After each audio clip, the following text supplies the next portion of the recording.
Friends, welcome to channel. അപ്പോൾ നമ്മുടെ budget റേഞ്ചിൽ ഒരു പുതിയ നല്ലൊരു ഫോൺ ലോഞ്ച് ചെയ്തിട്ടുണ്ട്. നിങ്ങൾക്ക് അറിയില്ലോ, ഓൾറെഡി ഇപ്പോൾ അതിൻ്റെ എന്താ പറയുക സെയിൽസ് ഒക്കെ ലൈവ് ആയിട്ടുണ്ട് ആമസോണിൽ. വിവോ ഐക്യൂവിൻ്റെ നിയോ 10R എന്ന് പറഞ്ഞ മോഡലാണ്. 25ൻ്റെ താഴെയൊക്കെ നോക്കുമ്പോൾ നല്ലൊരു ഡീൽ എന്ന് വേണമെങ്കിൽ സാധനം പറയാട്ടോ. അതിൻ്റെ സ്പെക്സും കാര്യങ്ങളൊക്കെ നിങ്ങൾ അറിഞ്ഞിട്ടായിരിക്കും. ഞാൻ ജസ്റ്റ് ഒന്ന് പറഞ്ഞുതരാം. 6.78 ഇഞ്ചിൻ്റെ സ്ക്രീനാണ് വരുന്നത്. 50 MB ക്യാമറ, മെയിൻ സെൻസർ വരുന്നുണ്ട്. 8GB 12GB വേരിയൻ്റ് വരുന്നുണ്ട്. സ്നാപ്ഡ്രാഗൺ 8S Gen 3 ആണ് വരുന്നത്. അപ്പോൾ അതുകൊണ്ട് തന്നെ ഈ റേഞ്ചിൽ അത്യാവശ്യം നല്ല ഒരു പെർഫോമൻസ് തരുന്ന ഒരു പ്രൊസസ്സർ എന്നൊക്കെയാണ് ഇതിനെ പറയാട്ടോ. ബാറ്ററി പുതിയ ലേറ്റസ്റ്റ് ടെക്നോളജി, അതുകൊണ്ട് തന്നെ 6400 mAh ബാറ്ററി വരുന്നുണ്ട്. അപ്പോൾ നല്ല ബാറ്ററി ബാക്കപ്പ് കിട്ടും. എന്തായാലും സുഖമായിട്ട് 2 days ഒക്കെ ബാറ്ററി ബാക്കപ്പ് കിട്ടുന്നൊരു ഫോണിനൊക്കെ സാധനം പറയേണ്ടി വരും. പിന്നെ വെയിറ്റ് 200ൻ്റെ താഴെയുള്ളൂ, 196 ഗ്രാം എന്നാണ് പറഞ്ഞേക്കുന്നത്. പക്ഷേ ബാക്കിൽ ഗ്ലാസ് അല്ല കേട്ടോ, പ്ലാസ്റ്റിക് ആണ്. അതെനിക്ക് തീരെ ഇഷ്ടപ്പെട്ടില്ല. പ്ലാസ്റ്റിക് ബിൽഡാണ്, പ്ലാസ്റ്റിക് ഫ്രെയിമാണ്. ഫ്രണ്ടിൽ നമ്മുടെ കോർണിംഗ് ഗ്ലാസ് ഒന്നല്ല, അതൊക്കെ ഒരു ഷോർട്ട് കട്ടിങ് ചെയ്തിട്ടുണ്ട്. പിന്നെ IP65 മാത്രമേ ഉള്ളൂ, അതും ഒരു ഡൗൺഗ്രേഡ് തന്നെയാണെന്ന് വേണമെങ്കിൽ പറയാം. പിന്നെ ഡിസ്പ്ലേ HDR 10+ ഒക്കെ ഉള്ള ഡിസ്പ്ലേ തന്നെയാണ് വരുന്നത്. 89.7% ആണ് ബോഡി ടു സ്ക്രീൻ റേഷ്യോ. പിന്നെ എന്താ ഓൾവേസ് ഓൺ ഡിസ്പ്ലേ സാധനം വരുന്നുണ്ട്. പിന്നെ Android 15 ആണ്. 3 മേജർ ആൻഡ്രോയിഡ് അപ്ഡേറ്റും കിട്ടുന്നു പറഞ്ഞിട്ടുണ്ട് കേട്ടോ. ഫൺ ടച്ച് OS 15 ആണ് ഇൻബിൽഡായിട്ട് വരുന്നത്. പിന്നെ സ്നാപ്ഡ്രാഗൺ 8S Gen ആണ്.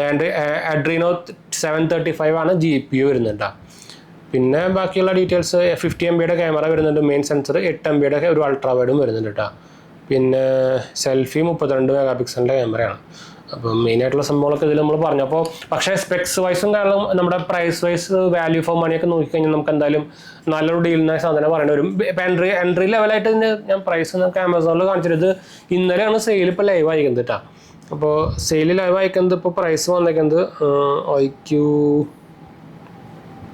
2 കളറിലോ. കളറും എനിക്ക് അത്രയ്ക്കായിട്ട് ഇഷ്ടപ്പെട്ടില്ല കേട്ടോ. നിങ്ങളുടെ അഭിപ്രായം ഒന്ന് കമൻറ്റ് ചെയ്യാൻ മറക്കണ്ട. രണ്ടും ഒരു ബ്ലൂ കളർ. ഇതാണ് ഈ സാധനം. എനിക്ക് തീരെ ഈ ബ്ലൂ കളർ തീരെ അങ്ങോട്ട് പിടിച്ചില്ല. എന്നൊരു കളിക്കൊപ്പ് പോലെയുണ്ട് കാണുമ്പോൾ. പിന്നെയും ഭേദം ആ മൂൺ നൈറ്റ് ടൈറ്റാനിയം എന്ന് പറഞ്ഞൊരു കളറാണ്.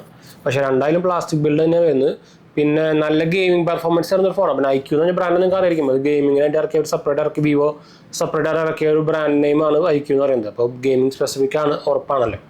പിന്നെ India slimmest 6400 mAh battery smart phone എന്നും പറയുന്നുണ്ട്. അത്യാവശ്യം വെയിറ്റും കാര്യങ്ങളൊന്നും ഇല്ല കേട്ടോ സാധനം. എൻട്രി ലെവലിന് വരുന്നത് 8GB 128GB 26,999 ആണ്. പക്ഷേ നമുക്ക് SBI കാർഡിനും Amazon ICICI കാർഡിനൊക്കെ നമുക്ക് HDFC കാർഡിനൊക്കെ നമുക്ക് 2000 രൂപ ഡിസ്കൗണ്ട് വരുന്നുണ്ട്. അപ്പോൾ 20ൻ്റെ താഴെ വരും കേട്ടോ.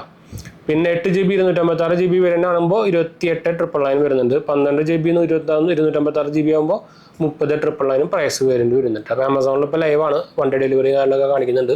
എക്സ്ചേഞ്ച് ഓഫറും കാര്യങ്ങളൊക്കെ ഉണ്ട്. അപ്പോൾ ഒരു എൻട്രി ലെവൽ ശരിക്കും നോക്കിക്കഴിഞ്ഞാൽ 25,000ന് താഴെ ഒരു പ്രത്യേകിച്ച് ഗെയിമിംഗ് സ്മാർട്ട് ഫോണിനൊക്കെ ബെസ്റ്റ് എടുത്ത് പറയണമെന്നുണ്ടെങ്കിൽ ആ ക്യാമറ പെർഫോമൻസും അത്യാവശ്യം കുഴപ്പമില്ലാന്നും പറയുന്നുണ്ട് കേട്ടോ. അപ്പോൾ നോക്കാവുന്ന ഒരു ബ്രാൻഡ് തന്നെയാണ്. ബ്രാൻഡ് എന്ന് പറയാൻ പറ്റില്ല, IQ കുഴപ്പമില്ലാത്ത സംഭവം തന്നെയാണ്. പ്രത്യേകിച്ച് ഗെയിമിംഗ് ആൾക്കാർക്ക് എന്താ വെച്ചാൽ സ്പെസിഫിക്കായിട്ട് നിങ്ങൾക്ക് അറിയില്ലോ, IQ എന്ന് പറയുന്നത് ഗെയിമിംഗ് ബ്രാൻഡ് ഓൾറെഡി പറഞ്ഞല്ലോ. അല്ലാത്ത പക്ഷം നിങ്ങളൊരു ഓവറോൾ ഒരു ഫോൺ വേണമെങ്കിലും നമുക്ക് നോക്കാം. എന്താ വെച്ചാൽ ഈ റേഞ്ചിൽ നമുക്ക് വേറെ ഫോണുകൾ നോക്കിക്കഴിഞ്ഞാൽ പിന്നെ മോട്ടോറോളയുടെ ഫോണുകളുണ്ട്, പിന്നെ നമ്മുടെ റെഡ്മിയുടെ ഫോണുകൾ വരുന്നുണ്ട്.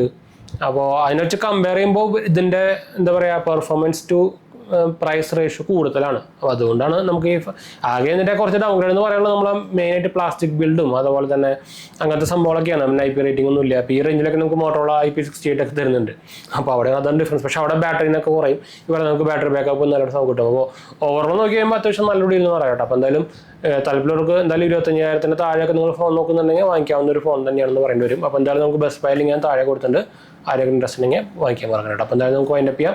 നമ്മുടെ 2 ചാനൽസ് മാത്രമേ പോയി കണ്ടുവെക്കുക, സബ്സ്ക്രൈബ് ചെയ്യുക, സപ്പോർട്ട് ചെയ്യുക, ഫ്രണ്ട്സിലേക്ക് വിളിക്കുന്നത് ഷെയർ ചെയ്യുക. ഇൻസ്റ്റാഗ്രാം പേജും ടെലിഗ്രാം ചാനലും മാത്രമേ പോയി കണ്ടുവെക്കുക. നിങ്ങൾക്ക് അതിൽ വേണമെങ്കിൽ മെസ്സേജ് ചെയ്യാം. പേജ് ഫോർവേഡ് ചെയ്യാൻ മതി. ഡിസ്ക്രിപ്ഷൻ ലിങ്ക് ആണ് കൊടുത്തിട്ടുണ്ട് കേട്ടോ.